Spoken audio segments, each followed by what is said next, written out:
A section of the Silkyara tunnel caved in while under construction, trapping 41 workers. For more than 2 weeks, a massive rescue operation was launched to save the trapped workers, involving various government agencies, private experts, and international consultants.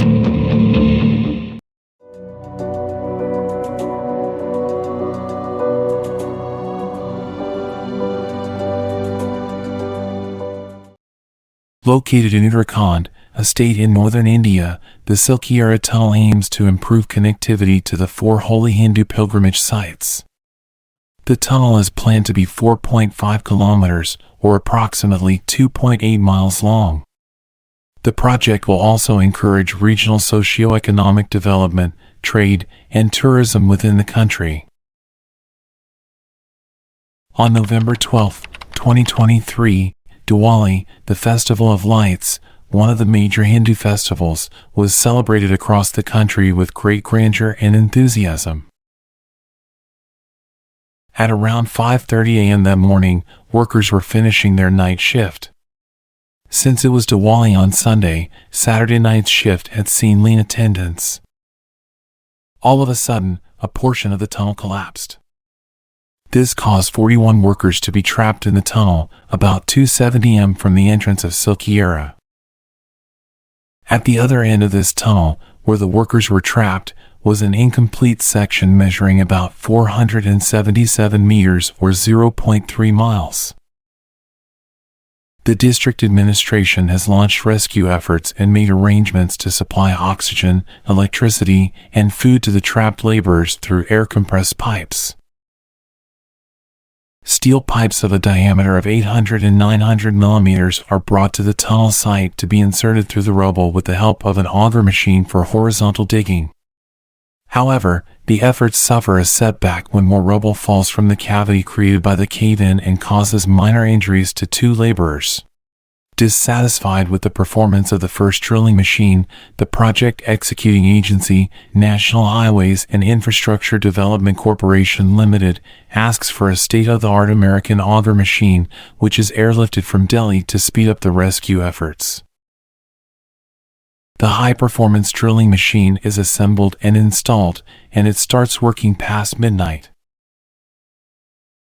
During the positioning of the 5th pipe, a loud cracking sound was heard in the tunnel, and the rescue operation was immediately suspended. The sound creates panic among the rescue team members. An expert involved in the project warns about the possibility of further collapse in the vicinity. Subsequently, the drilling and pipe pushing activities are stopped. Alternative options are being explored by a team of officials from the Prime Minister's office and experts. They have decided to work on 5 evacuation plans simultaneously, including vertical drilling through the top of the tunnel to rescue trapped laborers. On day 9, Arnold Dix, president of the International Tunneling and Underground Space Association, conducted a survey at the collapsed site to aid in the rescue efforts. Dix specializes in underground and transportation infrastructure, addressing construction risk and various technical issues associated with safety performance from an operational perspective. When I arrived here, I said there's 41 men coming home and there's no one else going to be hurt, and that's the mission. And everyone here from all the government agencies, that's what they're working on. And I am absolutely convinced, and all the agencies are here, they're working closely together, and the mission is clear. 41 men are coming home. On day 10, the 6-inch lifeline pipe successfully reached the men confined inside. Until now, a 4-inch tube had been used to supply oxygen and other survival items. According to officials, food items such as dahlia, khichdi, sliced apples, and bananas can be sent in through the new, larger pipeline. Additionally, mobile phones and chargers could be sent to the workers. The first visuals of the 41 workers trapped inside the Silkyara tunnel also emerged. Officials watching them on a screen are heard giving instructions, asking the workers to take turns coming near the camera, using walkie-talkies to say their names.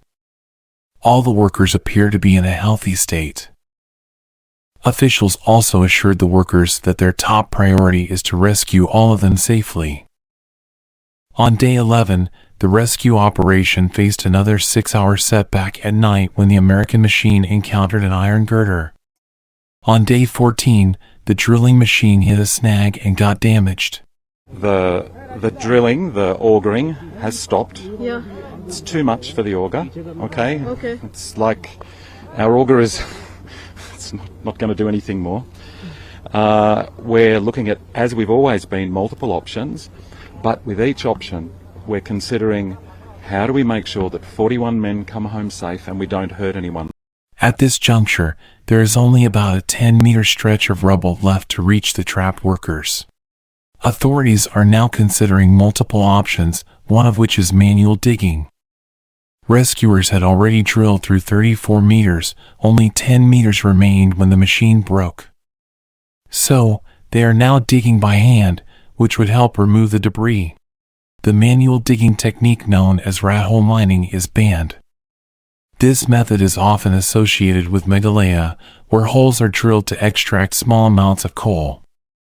The rat hole mining method has faced severe criticism due to its hazardous working conditions, environmental damage, and numerous accidents leading to injuries and fatalities. On day 17, rescue workers successfully breached the 60-meter stretch of debris. The evacuation process, involving pulling the workers out individually on wheeled stretchers through a 90 centimeters wide pipe, is expected to take a couple of hours. A temporary medical facility has been set up inside the tunnel. The Community Health Center in Chinyalasore, along with ambulances and disaster relief forces at the site, is also on alert and standby to receive the trapped workers. At around 11 p.m., the first trapped worker is successfully rescued. Over the next couple of hours, all the workers are rescued one by one. They were garlanded with marigold flowers and welcomed in the traditional Indian style inside the tunnel by State Chief Minister Pushkar Singh Dhami and Federal Deputy Highways Minister V.K. Singh. Some walked out smiling and were hugged by Dhami, while others made gestures of thanks with clasped hands or sought blessings by touching his feet. After an initial health checkup at the temporary medical camp inside the tunnel, they were conveyed by ambulance to the hospital. The workers' health condition was reported to be generally good. India's Prime Minister Narendra Modi praised the efforts and courage shown by the trapped workers and congratulated the teams for the successful rescue operation. Hours after the workers were taken to a community health center, Prime Minister Narendra Modi spoke to them over the phone. Make sure to subscribe and turn on the notification bell to receive more content like this.